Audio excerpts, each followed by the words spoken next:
Jorgovan je eliksir zdravlja, poznata biljka sa prostora Balkana koja je okupirala kozmetičku industriju prvenstveno zbog svog mirisa.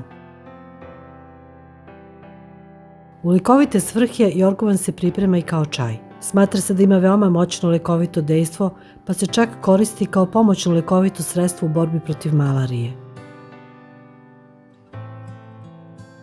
Inače, na našim prostorima je od vajkada poznat kao pomoć kod uklanjanja simptoma kod upalnih procesa,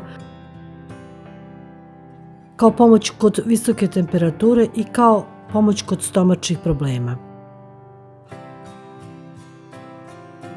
Fitoterapeuti tvrde da je odličan pomoć u lečenju reume, da čisti krv i jetru. Cvetovi se u proleće mogu koristiti kao dekorativni jestivi dodatak raznim salatama.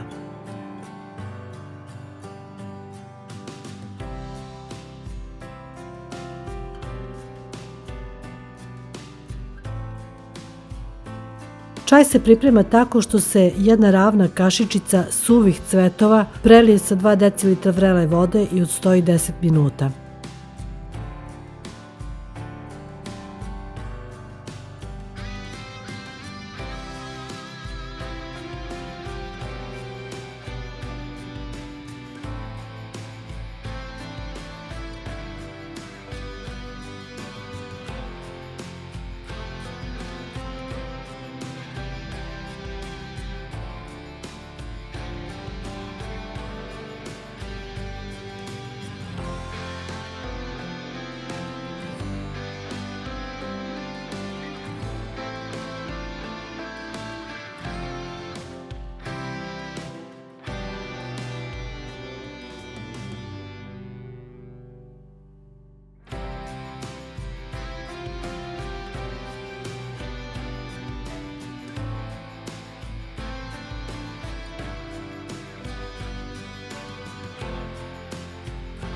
Sa konzumacijom ovog čaja ne treba preterivati, već ga koristiti samo u slučaju potrebe.